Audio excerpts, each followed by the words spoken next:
عبده ورسوله أما بعد فإن أصدق الحديث كتاب الله وخير الهدي هدي محمد صلى الله عليه وسلم وشر الأمور محدثاتها فإن كل محدثة بدعة وكل بدعة ضلالة وكل ضلالة في النار. Para jemaah sekalian yang tiang hormati, yang tiang muliakan, alhamdulillah atas nikmat dari Allah Subhanahu wa taala dan kemudahan darinya, malam hari ini kita bisa melanjutkan pengajian kita di masjid ini yang sempat libur atau tertunda beberapa pertemuan. Qaddarallah wa ma syaa fa'al. Sebenarnya malam ini bukan jadwal kita. Jadwal ta kelem Senin pekan keempat. Cuman ini untuk mengganti si Rubin. Ya. Kita nyetor setoran ini. Baik. Alhamdulillah. Malam hari ini kita lanjutkan pengajian kita dalam tafsir juz yang ke-29. Kita masuk malam ini ke dalam surah Nuh, surah yang keempat dalam juz 29. Surah ini jemaah sekalian namanya adalah surah Nuh, menggunakan nama seorang nabi. Ada sekitar 6 surah di dalam Al-Quran yang menggunakan nama nabi, sekitar 6. Kalau tiang tidak khilaf, ada sekitar 6 surah di dalam Al-Quran yang menggunakan nama nabi dan rasul. Si pertama surah Yunus, ada nama nabi Yunus, surah Yunus, surah yang ke-10 di dalam Al-Quran. Yang kedua surah Hud, ya, surah Hud. Ini surah yang ke-11 setelah surah Yunus. Ada tidak nama-namanya Nabi Hud? Ada nama nabi, surah Hud. Kemudian surah Yusuf, surah yang ke-12. Yunus, Hud dan Yusuf ini dia berurutan. Yang keempat surah Ibrahim. Surah Ibrahim, surah yang ke-14. Ya. Kemudian berikutnya surah Muhammad sallallahu alaihi wasallam. Surah Muhammad. Kalau tiang tidak khilaf, surah yang ke-47, surah Muhammad. Nah, yang terakhir adalah surah Nuh. Ini dia 6 surah yang menggunakan nama nabi atau nama rasul. Nah, surah ini surah Nuh. Para ulama menyebutkan, di antaranya Abdullah bin Abbas radhiyallahu taala anhuma, begitu pula yang lainnya, atau disebutkan oleh Imam Qurtubi dalam tafsirnya, bahwa Nabi Nuh ini nama beliau Nuh, perbuatan beliau itu sejalan dengan nama beliau. Ya, ya, sesuai perbuatannya dengan namanya. Nuh dalam bahasa Arab diambil dari kata naha yanuhu, sering menangis, sering meratap. Naha yanuhu, ia sering nangis. Nah, Nabi Nuh ini dikatakan dia sering menangisi dirinya. Kenapa dia menangisi dirinya? Karena dia ingat mati. La ilaha illallah, ini Nabi. Sampai diriwayatkan pernah dikatakan kepadanya, ya Nabi Allah ibni baitan, wahai Nabi Allah, wahai Nabi Nuh ibni baitan, buatlah sebuah rumah. Ya, buatlah sebuah rumah, bangunlah sebuah rumah Apa jawabannya? Amutul yaum, amutul ghadan. Saya khawatir akan mati hari ini, saya khawatir akan mati besok. Ini Nabi, dia sering menangisi dirinya. Ya sesuai dengan namanya, Nahaya Nuhu Nuh. Apa arti Nuh? Sering nangis. Sebagian ulama mengatakan, kenapa dia sering nangis? Li'annahu naha ala qaumihi alfasanatin illa khamsina ama. Karena dia menangisi kaumnya selama 950 tahun. Kenapa dia tangisi? Fa idza kafaru baka wa naha alaihim. Kalau mereka tidak menerima dakwah, nangis dia. Dia kasihan kepada kaumnya. Dan ini menunjukkan syafaqah, menunjukkan kasih sayang Nabi Nuh kepada siapa? Kaumnya. Ya Nabi Nuh ini melihat kaumnya. Dan ini pelajaran bagi kita. Seorang da'i, dia harus punya sifat syafaqah. Dia harus punya sifat rahmah, kasih sayang, sifat kasihan, sifat asik kepada jamaahnya. Ya, baik. Jadi nama Nabi Nuh ini dia sesuai dengan perbuatannya. Oleh karena itu kita dianjurkan memberikan keluarga kita nama yang baik. Mudah-mudahan perbuatannya juga baik. Allah Subhanahu wa taala menyebutkan dalam ayat ini, ayat yang pertama, Inna arsalna Nuhan ila qaumih. Inna, sesungguhnya kami, arsalna, telah mengutus, Nuhan, Nuh, ila qaumihi, kepada kaumnya. Ulama beda pendapat umur berapa Nabi Nuh itu diangkat menjadi nabi. Umur berapa dia diangkat menjadi rasul, diutus oleh Allah. Tentu jamaah sekalian, tidak mungkin Nabi Nuh lahir langsung jadi, tidak mungkin. Sama seperti Nabi Muhammad sallallahu alaihi wasallam, umur pira Nabi Muhammad menjadi seorang nabi?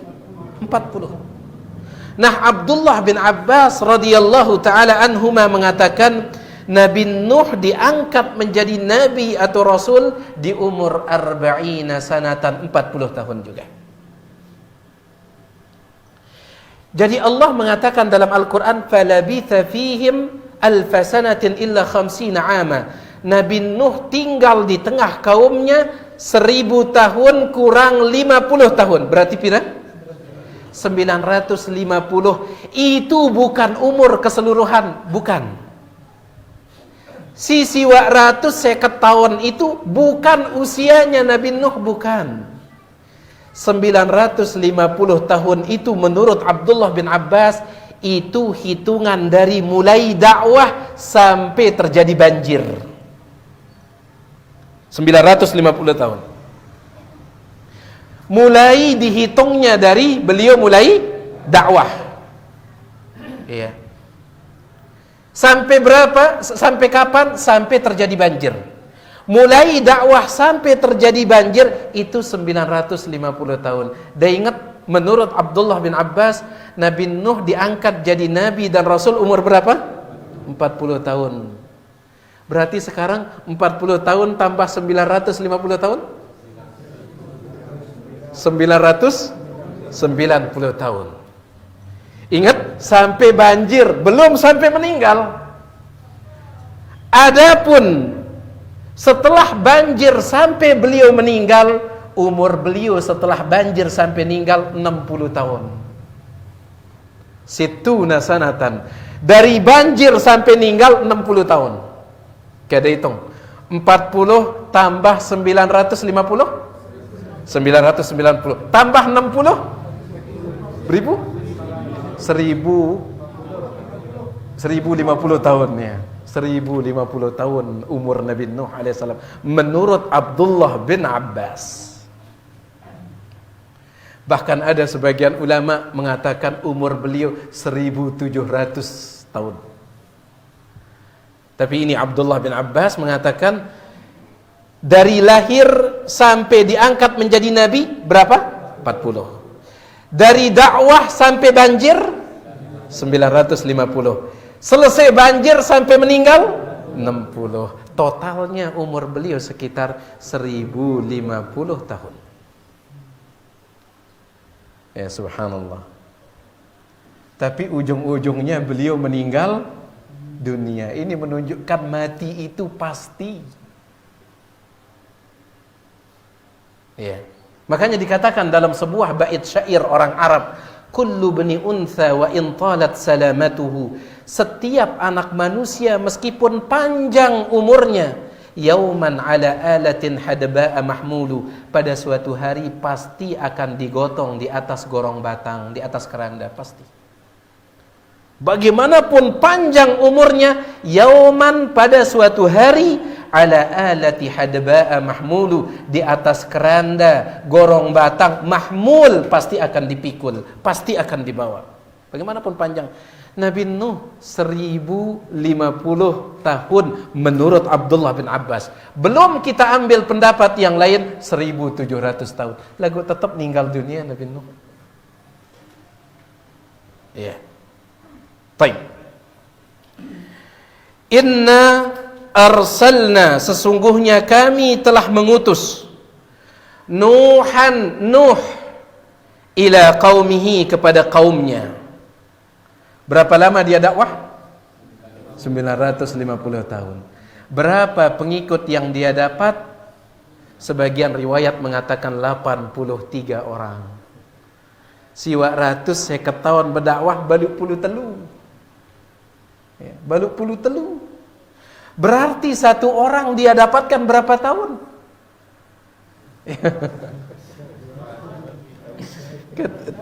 Tengah di kalkulator bekah. Ya, hitung-hitungan dibagi 83, ya sekitar 12 tahun satu orang. Ini menunjukkan harus sabar dalam dakwah ini. Dakwah ini jamaah sekalian, kenapa dia butuh kesabaran dakwah ini? Kemarin ketika daurah, Syekhuna Syekh Fathi bin Abdullah Al-Musidi yang ngisi di markas, beliau mengatakan, kenapa dakwah ini butuh sabar, butuh waktu? Kenapa? Karena tatkala dakwah itu yang kita rubah adalah sifat orang. Si rubahta itu adalah karakter orang, sifat orang, itu yang kita rubah. Dan merubah sifat orang itu mudah atau susah?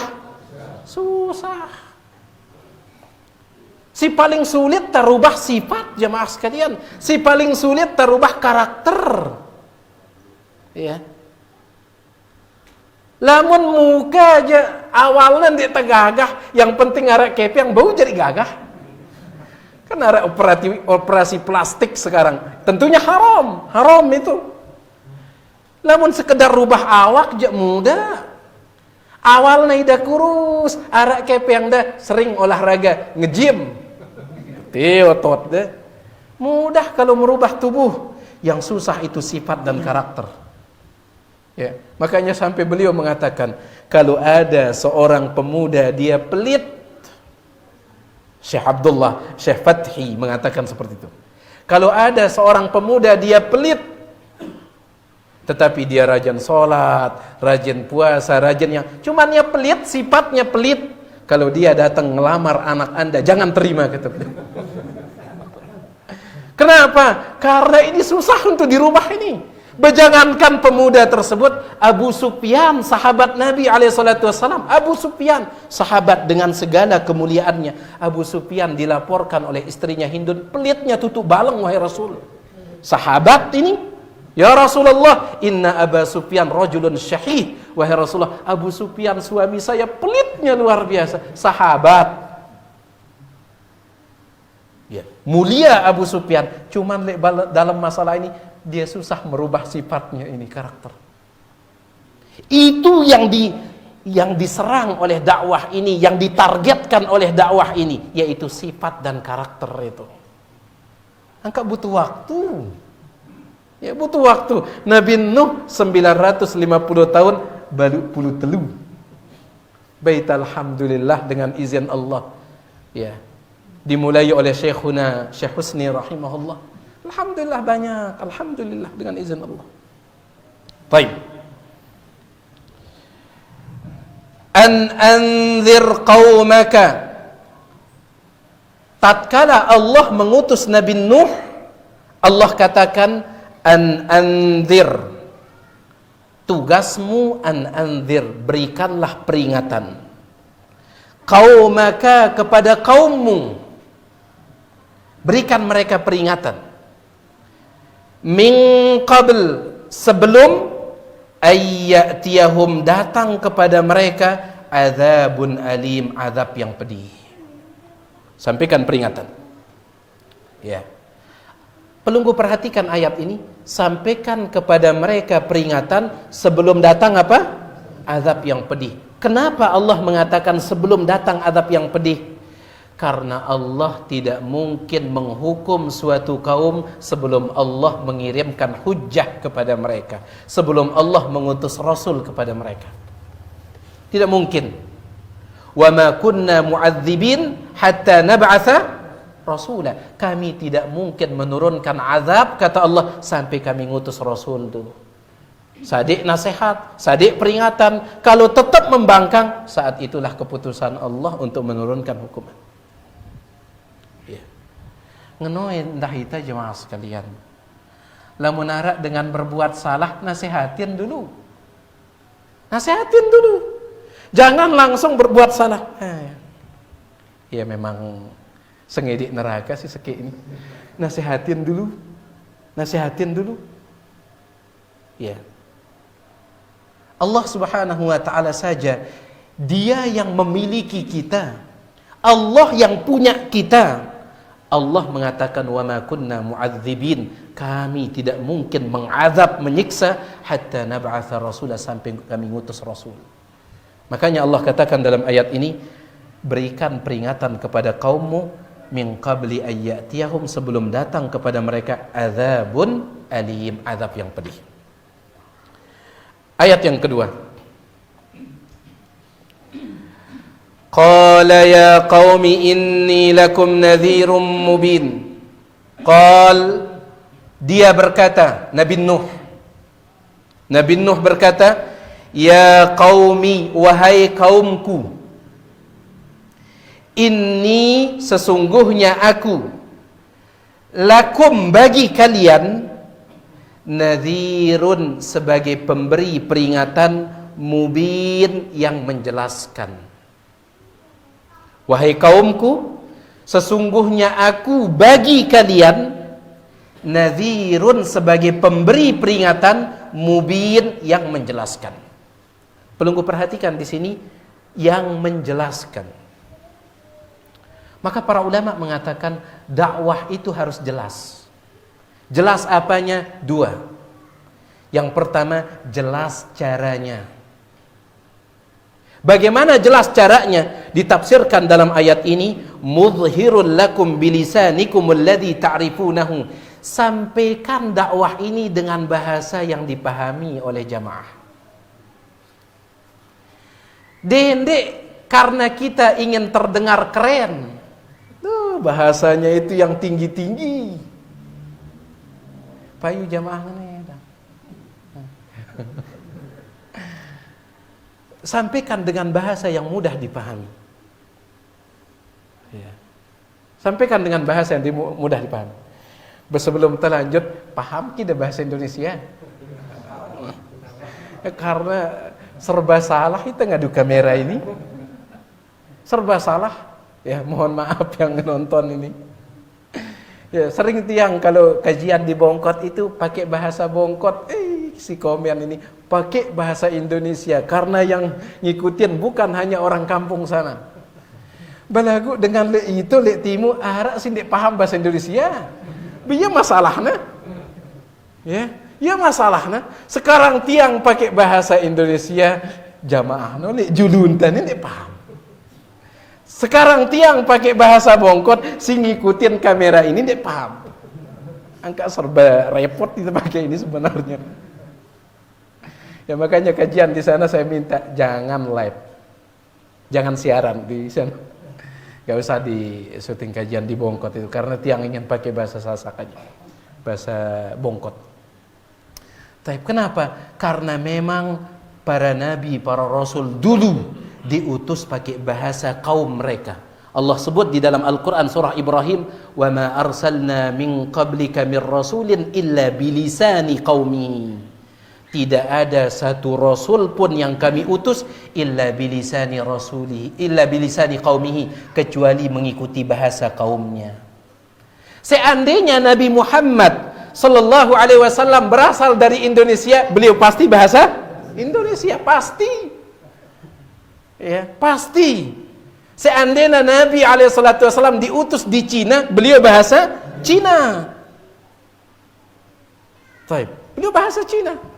Kenapa? Setiap rasul, setiap nabi diutus itu bilisani qaumihi, mengikuti lisan bahasa kaumnya. Karena itu jamaah sekalian, usahakan sampean dengan bahasa yang bisa dipahami. Ya terus terang, ya tiang pribadi itu sangat semua ustadz kita masya Allah luar biasa. Ya cuman tiang pribadi itu sangat ingin sekali mengikuti gayanya Ustadz kita, Ustadz Abdullah Husni. Ya luar biasa bahasa Sasak beliau ini. Nah, bahasa Sasak beliau itu enak. Gitu. Semua Ustadz kita masya Allah luar biasa. Ya. Taib. Ala kulli hal jamaah sekalian, jelas caranya, bahasanya. Jangan gunakan istilah-istilah membuat orang. Karena di zaman engkau ini yang penting retorika angkat dengan tahu dari retorika kayak Malik sulit ini. Kita berusaha ini istilah ya Malik sulit retorika. La ilaha illallah. Diputer-puter jamaahnya itu, diputer-puter. Ini yang pertama, bahasanya itu usahakan jelas. Bahasanya usahakan jelas. Kemudian yang kedua, jelas isinya. Jelas isinya. Apa maksudnya jelas isi? Yang benar sampaikan benar, yang salah sampaikan salah.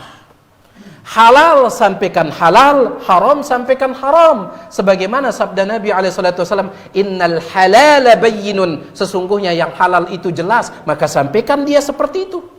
Wa innal harama bayyinun, yang haram juga jelas. Sampaikan seperti itu.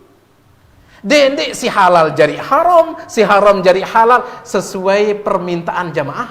Dendek. Jangan. Lah Ustaz, lamun bau arak ke celah tes kedi ini gitu. Ya. Jamaahnya senang musik, tanya, ya arak ke celah ini jadinya ada musik yang haram, ada musik yang halal. Karena apa? Yang dicari celah. Kalau memang haram sudah. Ya, kalau halal sudah. Agama ini agamanya Allah Subhanahu wa taala. Ketika daurah kemarin, Syekh kita Syekh Dr. Ziyad Al-Abbadi, hafizahullah, beliau mengatakan, "Man kana hammuhu irda'an nas, fa innahu sayunafiq." Barang siapa yang tujuan utamanya membuat jamaah senang. Sai tujuan utamanya membuat jamaah senang, fa innahu sayunafiq, maka dia akan bersikap seperti orang munafik. Si kena jari salah, si salah jari kena. Yang penting apa? Jamaah senang. Yang penting jamaah senang. Agama ini milik Allah, dia milik jamaah. Mohon maaf. Ya, jamaah senang ataupun tidak. Ya, subhanallah. Ya, dan ini beliau sampaikan karena beliau kemarin itu menyampaikan tentang adab seorang penuntut ilmu, adab seorang dai, seorang ustadz. Jadi agama ini harus ikut maunya Allah. Seperti perkataan Imam Syafi'i rahimahullah. Apa kata Imam Syafi'i? Amantu billah, aku beriman kepada Allah. Wa bima anzala, dan aku beriman kepada apa yang diturunkan oleh Allah. Wa bima anzalallah. Aku beriman kepada Allah, aku beriman kepada apa yang Allah turunkan ala muradillah, sesuai dengan kemauannya Allah. Bukan kemauannya siapa? Jamaah manusia. Ya. Baik. Itu dia namanya mubin, jelas di dalam dakwah. Si pertama usaha yang pakai bahasa yang jelas, ya. yang bisa dipahami. Kemudian si kedua, isinya itu harus jelas. Tauhid, syirik. Jangan ditalbis, jangan dicampur aduk. Ya. Baik. Kemudian ayat yang ketiga,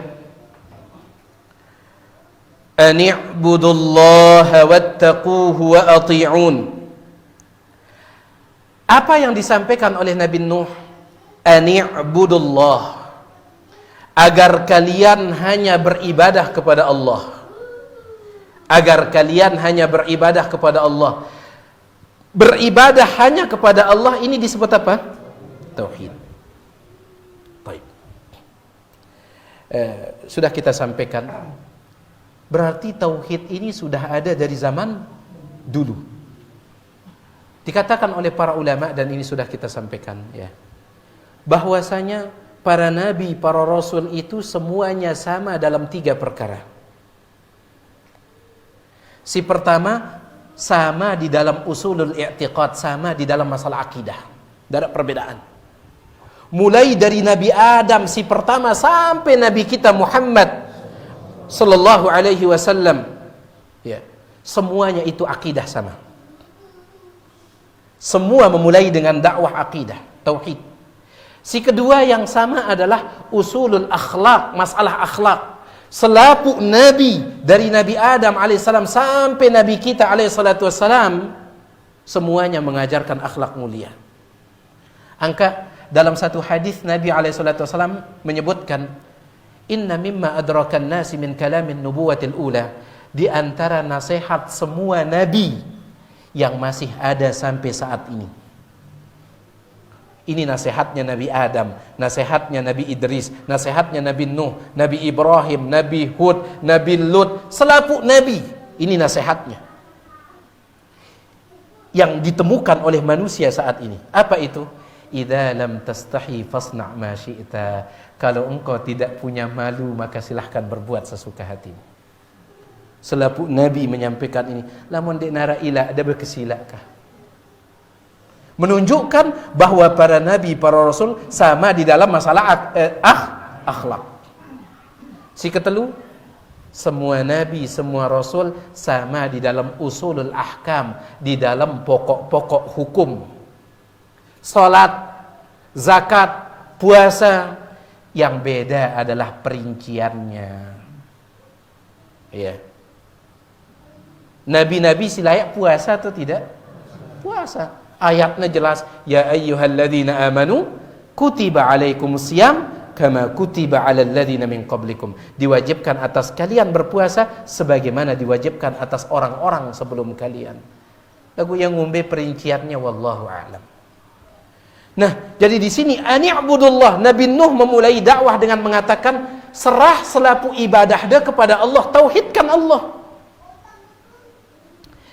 Apakah Nabi Nuh yang memulai dakwah tauhid ini? Nabi Nuh tidak.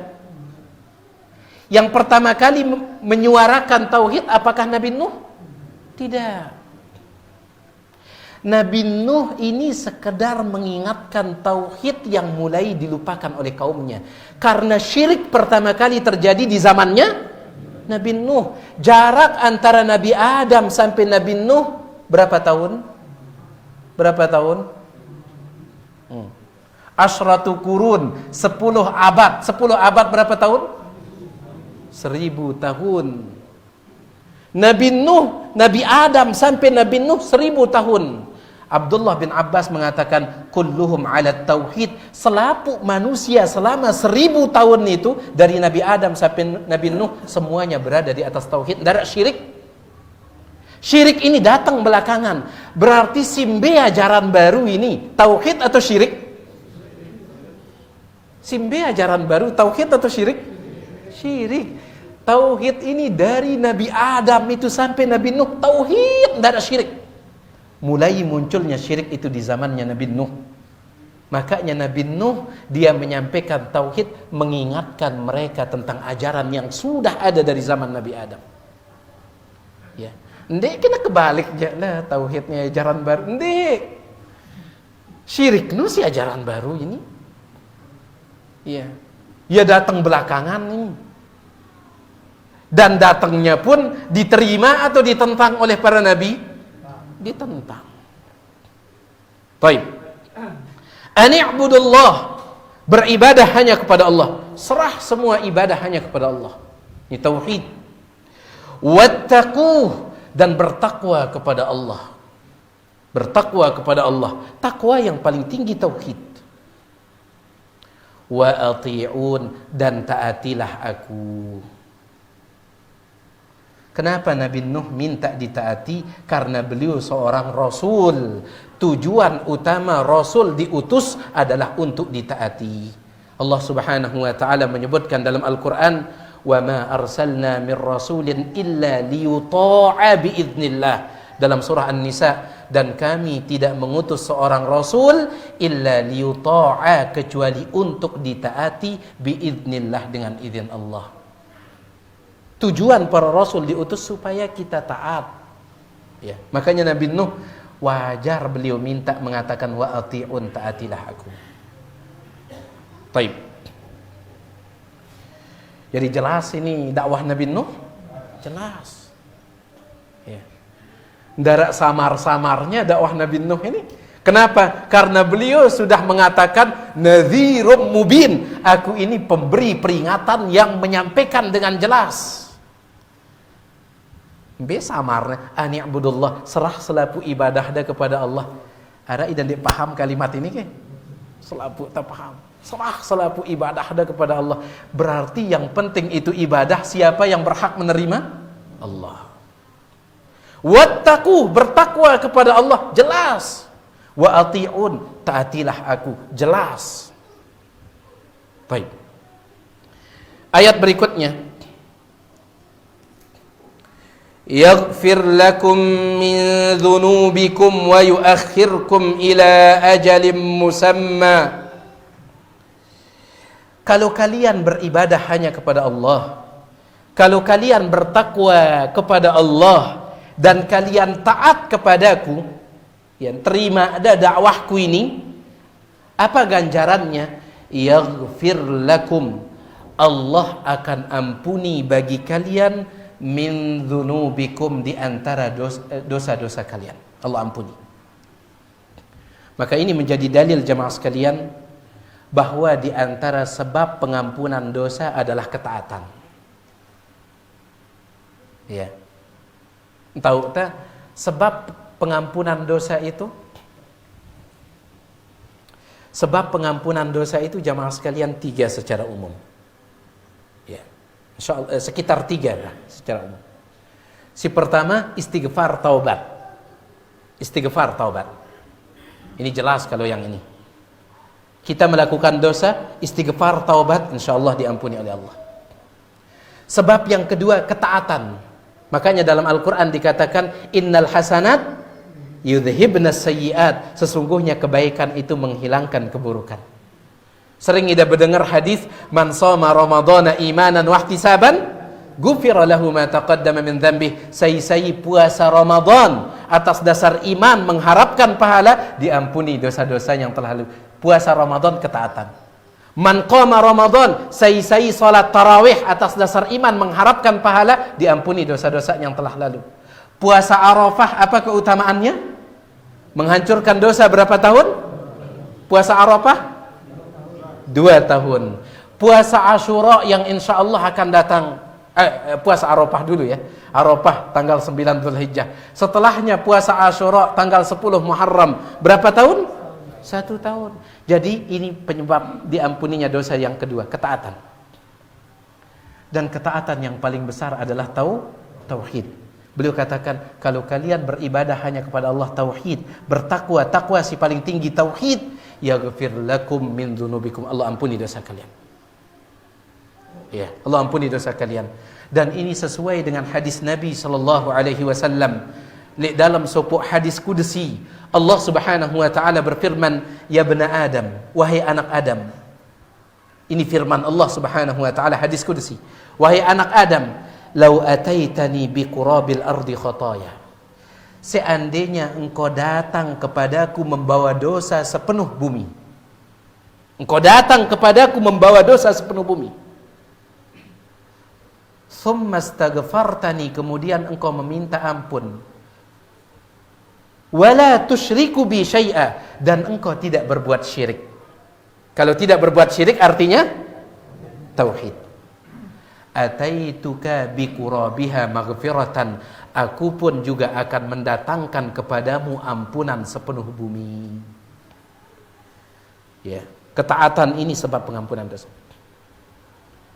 terutama tauhid. Adapun yang ketiga adalah murni rahmat Allah Subhanahu wa taala. Murni rahmat Allah. Ya, makanya akidah kita Ahlussunnati wal Jamaah, kalau ada orang meninggal dunia bawa dosa selain daripada syirik, ya meninggal dunia belum bertaubat dari riba, dia meninggal dunia belum bertaubat dari minum khamr misalkan, akidah Ahlussunnah mengatakan apa? Tahtal masyiah, orang ini di bawah kehendak Allah. Insya'a ghafara lahu, kalau Allah mau Allah ampuni langsung dosanya tersebut, padahal dia belum taubat. Ya.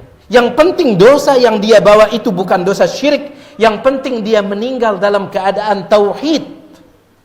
Kalau dia bawa dosa yang lain, bukan berarti meremehkan dosa yang lain, tapi kalau dia bawa dosa yang lain, tahtal masyiah, di bawah kehendak Allah. Kalau Allah mau Allah ampuni, tapi kalau Allah tidak mau mengampuni, baula mentelah li neraka dulu. Ya. Baik. Ini dia secara umum sebab pengampunan dosa. Adapun perincian-perinciannya banyak. Si pertama adalah istighfar taubat, si kedua ketaatan, si ketelu murni rahmat Allah Subhanahu wa taala. Ya. Baik. Balasannya yaghfir lakum min dzunubikum. Allah akan ampuni dosa, sebagian dari dosa-dosa kalian.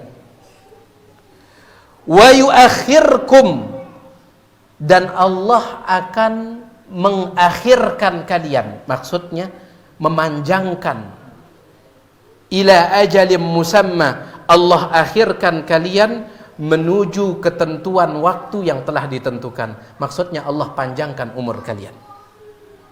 Ya.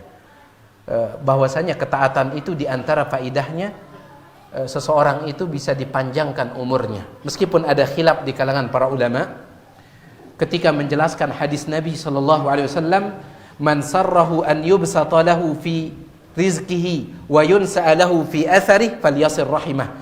Siapa yang ingin rizkinya diperluas oleh Allah dan umurnya diperpanjang oleh Allah, maka silahkan dia sambung silaturahim. Berarti ketaatan itu diantara dampak positifnya, diantara faidahnya adalah bisa memanjangkan apa? Umur. Cuman ada khilaf di kalangan ulama. Kenapa ulama beda pendapat? Karena sebagian ulama, para ulama mengatakan umur itu kan sudah ditetapkan. Ya. Umur itu kan sudah ditetapkan. Masa dia bisa berubah? Ya. Baik. Sebagian ulama mengatakan iya, karena Allah Maha Kuasa. Ya. Bisa tidak Allah rubah dia? Ya, Maha Kuasa. Baik. Tapi sebagian ulama mengatakan umurnya tetap sebagaimana yang sudah dijatahkan, tetapi umurnya itu dijadikan berkah, sehingga meskipun 40 tahun seperti 100 tahun, saking berkahnya. Saking berkah sih angkun berkahnya. Ya. Ya beda ke umur dengan berkah, sindik berkah. Jelas beda. Jelas beda.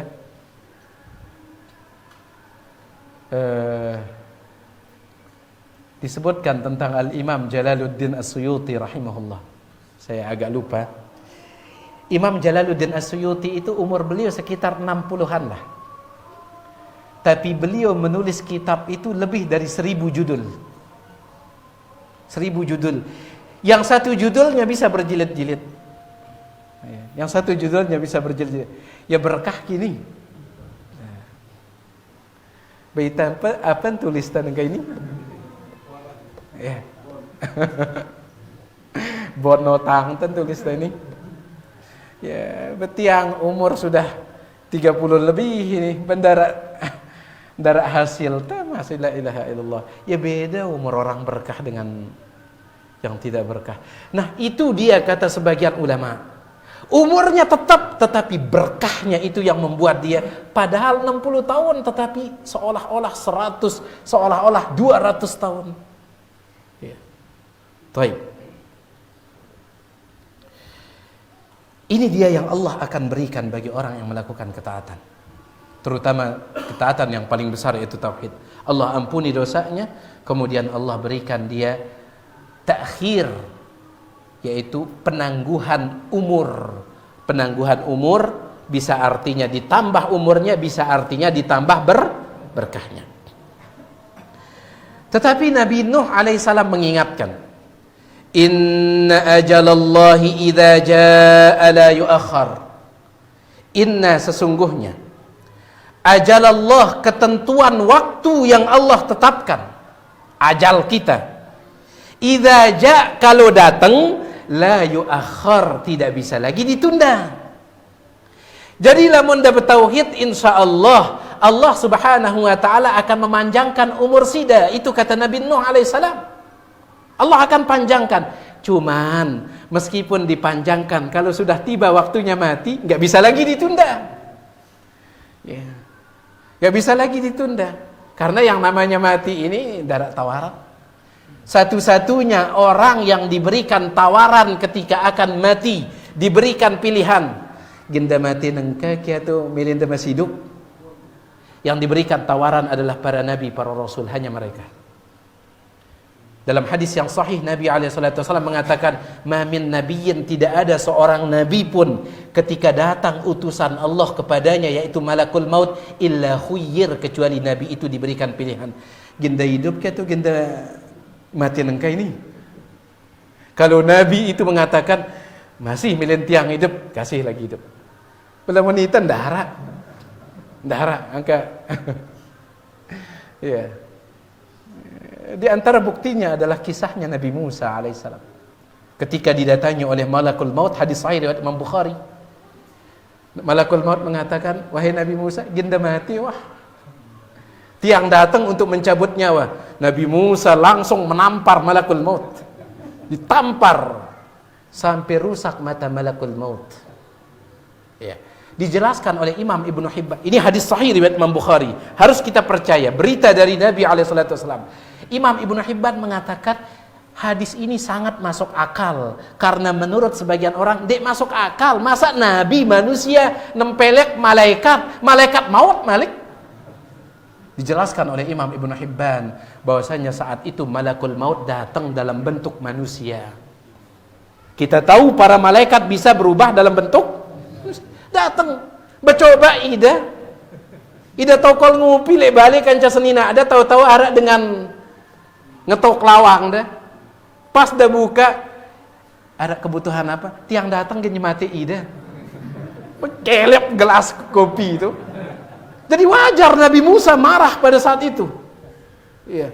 Akhirnya malakul maut dia kembali kepada Allah mengatakan, arsaltani ila man la yuridul maut. Ya Allah, engkau mengutusku kepada orang yang tidak mau mati. Dia minta mati Nabi Musa ini. Iya. Maka Allah mengatakan, kasih dia tawaran. Iya. Tawaran. Makanya para nabi, para rasul, kalau datang malakul maut itu, datangnya itu memberikan tawaran. Milih dah mati nang kaki, lamun dek je, pira tawan milih dah malik, kasih tawaran. Namun ni saja nunggu nasib ini, kan dende, manfaatkan waktu ini jemaah sekalian, manfaatkan. Jadi itu kata Nabi Nuh, kalau kalian bertauhid, taat, Allah ampuni dosa kalian, Allah berikan kalian tangguhan umur, perpanjangan umur. Tetapi ingat, inna ajalallah, yang namanya ajal dari Allah, ketentuan dari Allah, idza jaa, kalau sudah datang, la yuakhar, tidak bisa lagi ditunda. Dapat tauhid, kendi dapat tauhid selaput tagin mati. Kalau sudah datang ajal, tinggal pilihan kita sekarang, kita mau bertauhid atau kita mau mati bertauhid atau mati di luar tauhid, itu saja. Masalah mati je selaput tagin mati. Bertauhid, kendek tak bertauhid, kita gen mati doang. Cuman pilihannya sekarang, kita mau mati dalam keadaan bertauhid ataukah mati dalam keadaan syirik, itu pilihan kita. Lamun masalah mati jangan dina pilihan tah. Selaput tagian mati, dia ada pilihan tah. Kepastian ini yang bisa kita pilih adalah mati di atas tauhid atau mati di luar tauhid. Itu yang bisa kita pilih. Ya terserah kita sudah. Kemudian Nabi Nuh mengatakan, "Lau kuntum ta'lamun," seandainya kalian mengetahui. Jadi ketentuan waktu dari Allah kalau sudah datang tidak bisa lagi ditolak, diakhirkan kalau kalian betul-betul mengetahui. Ya masih panjang dakwah Nabi Nuh ini, ya. Dah ingat pira tahun Nabi Nuh dakwah? 950 tahun. Berdakwah si 150 tahun di Tebau nyelesaiannya satu malam di Tebau. Ya. Mohon maaf sampai di sini dulu. Si 150 tahun ini. Si 150 tahun di Tebau nyingket dia semalam. Ya, sampai di sini dulu. Wallahu taala alam, mudah-mudahan ada manfaatnya. Kalau ada yang ingin ditanyakan, yang persilahkan selesai azan kalau ada.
Ada yang bertanya? Oke, sila Pak Apan.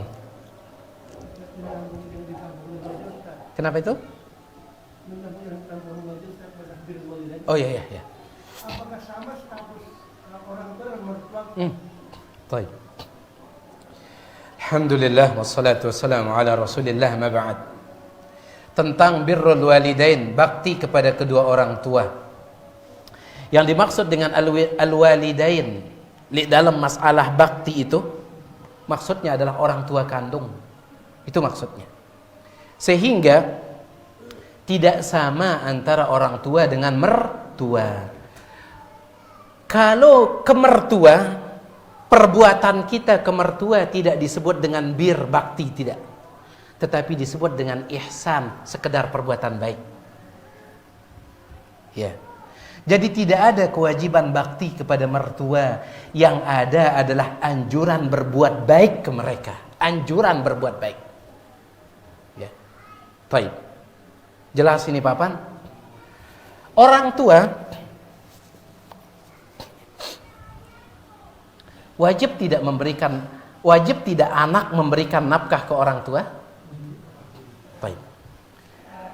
Kalau anaknya sudah bekerja misalkan, anaknya bekerja, punya penghasilan, wajib tidak dia berikan nafkah ke orang tuanya? Wajib tidak? Wajib ketika orang tua butuh. Tapi kalau orang tua tidak butuh, ya maka tidak wajib.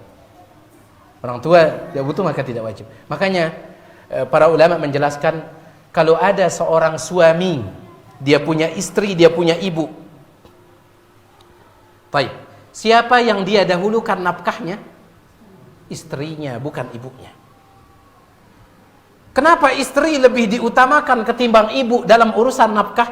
Karena istri wajib dinafkahi dalam setiap keadaan. Misalkan senina ada anak presiden misalkan. Sugi luar biasa senina ada. Wajib kita sadiin nafkah? Wajib, meskipun dia kaya. Wajib. Tuh, kaya luar biasa, istri pelungguh kaya luar biasa. Sedangkan penghasilan pelungguh satu hari 100.000. Wajib dah sadik senina ada? Wajib, meskipun dia kaya. Ini kalau istri. Tapi kalau ibu, selama ibu kita kaya tidak wajib diberikan nafkah. Makanya diutamakan yang wajib dinafkahi di setiap saat ketimbang yang wajib dinafkahi dalam keadaan tertentu. Tapi intinya orang tua itu wajib dinafkahi. Mertua, kalau mertua kita itu dia misalkan miskin, wajib tidak kita sebagai menantu menafkahinya? Tidak wajib. Tapi dianjurkan berbuat baik. Tidak dikatakan wajib dinafkahi, Bapak. Jadi birrul walidain itu hanya kepada kedua orang tua. Wallahu taala a'lam. Baik. Ada yang lain? Silakan. Kenapa itu?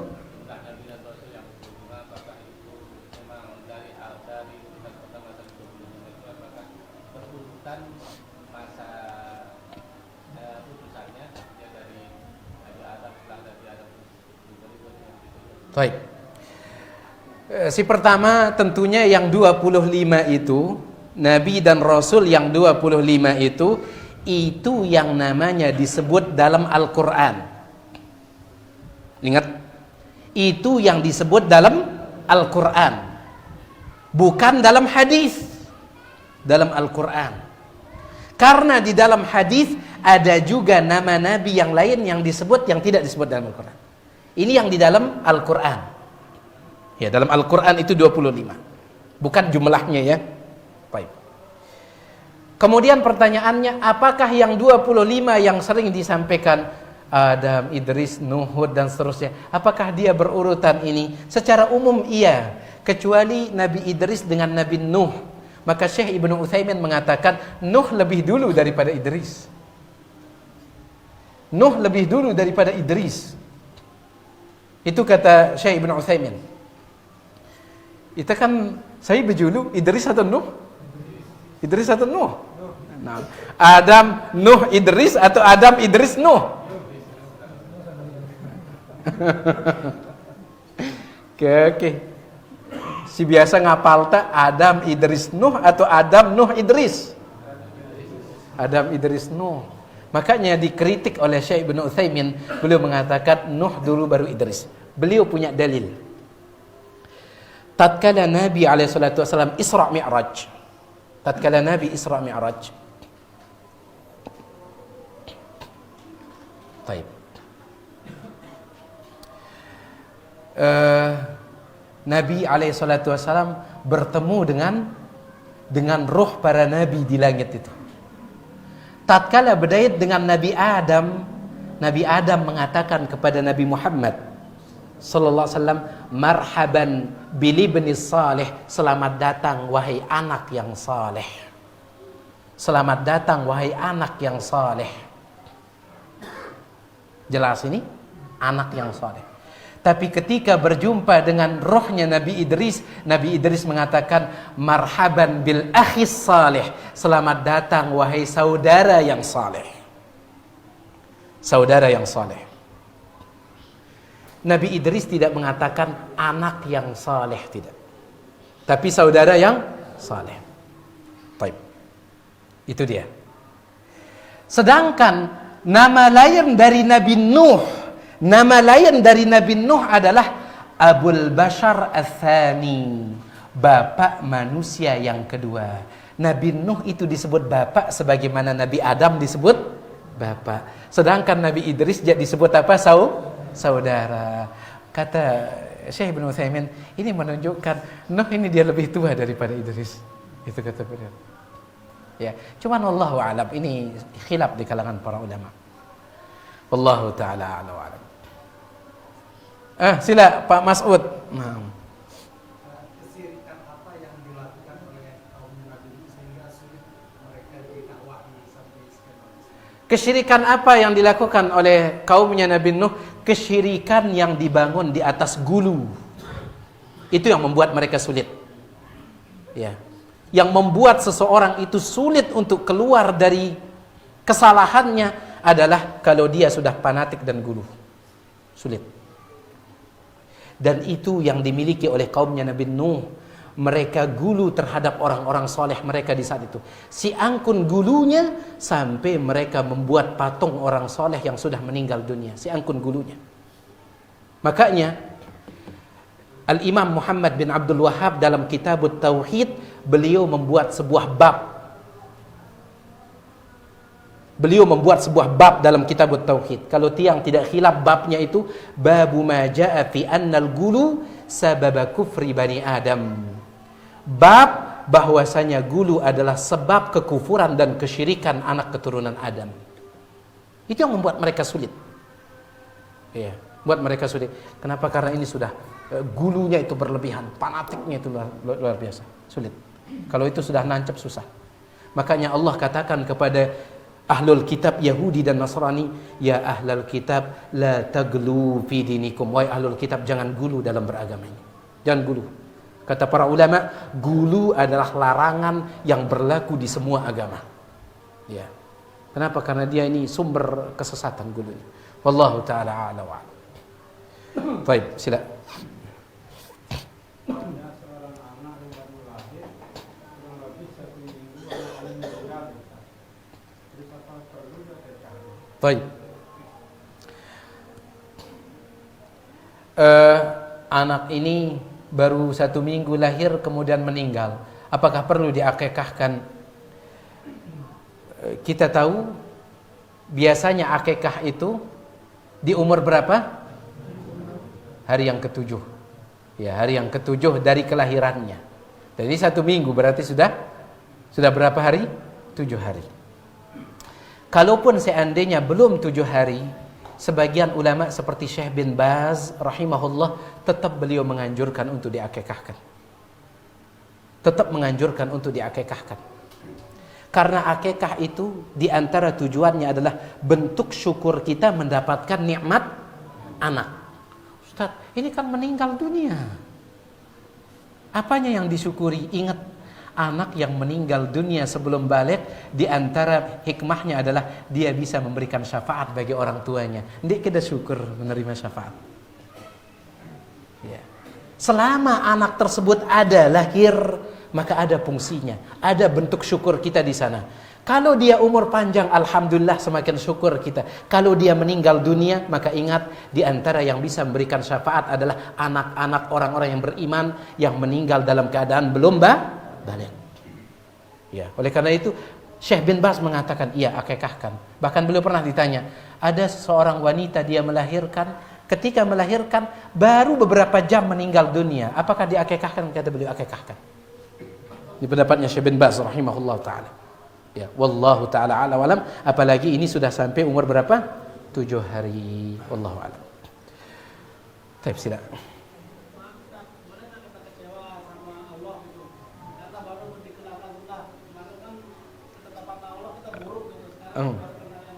Iya. Apakah boleh kita kecewa kepada Allah karena kita telat mengenal sunnahnya? Ya. Harusnya kita salahkan diri sendiri. Kan dekku ngaji dari dulu ini. Ya, memang ditetapkan, tetapi kita punya pilihan. Kita punya pilihan. Ingat, Allah memang telah mentakdirkan, tetapi manusia itu diberikan pilihan. Ya. Itu akidah Ahlussunnah di dalam bab takdir, bahwa manusia itu punya masyiah, punya kehendak. Yang mengatakan manusia tidak punya kehendak, manusia ini seperti, mereka mengatakan rish, seperti bulu ayam atau bulu bebek yang diterbangkan oleh angin. Bulu ayam itu ketika angin kencang terbang kemanapun dia pergi. Manusia sama sekali tidak punya kehendak, tidak punya pilihan. Yang mengatakan seperti itu adalah orang-orang Jabriyah. Makanya mereka mengatakan Allah itu zalim, kata mereka. Allah itu zalim, kata mereka. Kenapa? Kan kita berbuat syirik kan sudah ketetapan Allah. Kenapa dimasukkan ke dalam neraka? Berarti Allah zalim. Hati-hati nih. Allah sebut di dalam Al-Quran, wa hadainahun najdain, kami telah tunjuki kepada manusia dua jalan. Betul Allah ini, tapi Allah berikan kita pilihan. Ya. Makanya Allah katakan dalam Al-Quran apa? Dalam surat Al-Kahfi, biasa baca Anda? Faman sya'a falyu'min wa man sya'a falyakfur. Saya milih beriman, sila, kata Allah. Saya milih kafir, sila. Allah mengatakan saya milih. Berarti ada keinginan. Man sya'a falyu'min, siapa yang mau beriman silahkan. Wa man sya'a falyakfur, siapa yang mau kafir silahkan. Tetapi ingat, lanjutkan ayatnya. Bukan berarti, oh berarti bebas, kita beriman bebas, tidak beriman. Bukan. Lanjutkan ayatnya. Siapa yang beriman silahkan, siapa yang kafir silahkan. Setelah itu Allah mengatakan, inna a'tadna, apa ayatnya? Sesungguhnya kami persiapkan neraka jahanam bagi orang-orang yang kafir. Lamun dah kafir, sila pilihan dah. Lagu ingat arak so balasanna.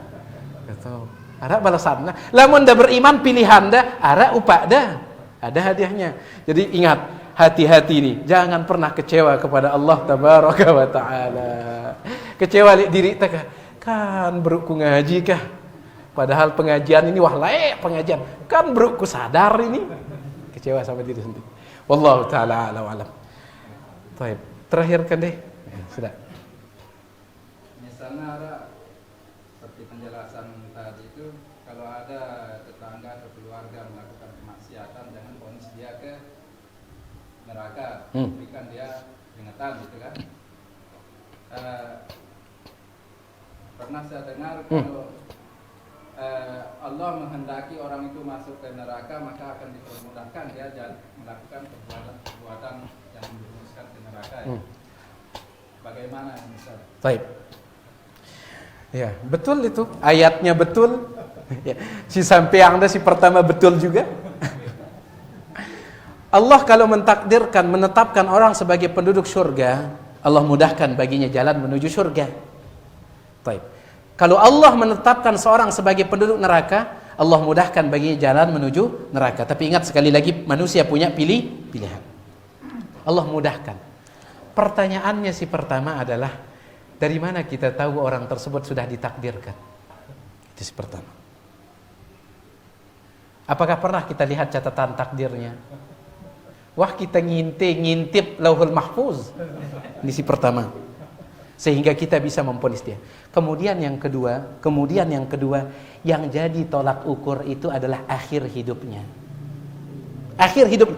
Dia masih hidup, ini ya masih leka, barang kan caita. Dan dia berbuat maksiat. Kayaknya penduduk neraka ini. Pertama pertanyaannya, pernah lihat catatan takdirnya? Belum. Kemudian yang kedua, antum tahu tidak nanti dia akhir hidupnya seperti apa? Kita tidak tahu. Nah, untuk apa ponis terus? Untuk apa ponis? Sampai para ulama mengatakan, hatta orang kafir yang masih hidup, sampai dengan kafir si masih hidup, jelas-jelas dia kafir masih hidup, tidak boleh kita ponis individunya sebagai penduduk neraka selama dia masih hidup. Kenapa? Kita tidak tahu, jangan-jangan dia masuk Islam. Dan itu terjadi di zaman Nabi SAW. Dalam hadis riwayat Imam Bukhari, Nabi SAW pernah mendoakan 4 orang celaka di dalam solat. Didoakan oleh Nabi SAW. Di antaranya Abu Sufyan, mertua beliau sendiri. Binasakan ya Allah Abu Sufyan. Kemudian Suhail bin Amr, binasakan, orang kafir Quraisy. Kalau tiang tidak hilaf, Al-Harith bin Hisham juga, binasakan ya Allah. Ada 4 orang. Maka Allah subhanahu wa ta'ala turunkan, 4 orang ini masih hidup. Allah turunkan, laisa laka minal amri syai', wahai Rasul, bukan keputusanmu tentang masalah itu, bukan. Dan subhanallah, 4-4-nya masuk Islam. 4-4-nya masuk Islam ini. Basaita dibanding Nabi SAW. Nabi saja tidak diberikan izin oleh Allah untuk memponis. Karena syurga dan neraka itu miliknya Allah subhanahu wa ta'ala. Ingat, ini individu ya, individu. Adapun secara umum boleh. Siapa yang berbuat maksiat maka dia akan masuk neraka. Secara umum, siapa? Tapi individu orangnya, karena kita tidak tahu individu orang itu apakah akan bertaubat, masuk Islam atau bagaimana, kita tidak tahu. Innamal a'malu bil khawatim, tolak ukur amalan seseorang penutupnya. Penutupnya. Ya. Wallahu taala a'la wa alam. Itu dulu apa yang bisa Tiang sampaikan. Tiang maaf atas segala kurangan. Berarti insyaallah pekan keempat ada kajian atau tidak? Ya. Baik, insyaallah ya. Karena itu jadwal rutinnya pekan keempat. Ya. Wallahu alam. Subhanakallahumma bihamdik asyhadu an la ilaha illa anta astaghfiruka wa atubu ilaik. Assalamualaikum warahmatullahi wabarakatuh.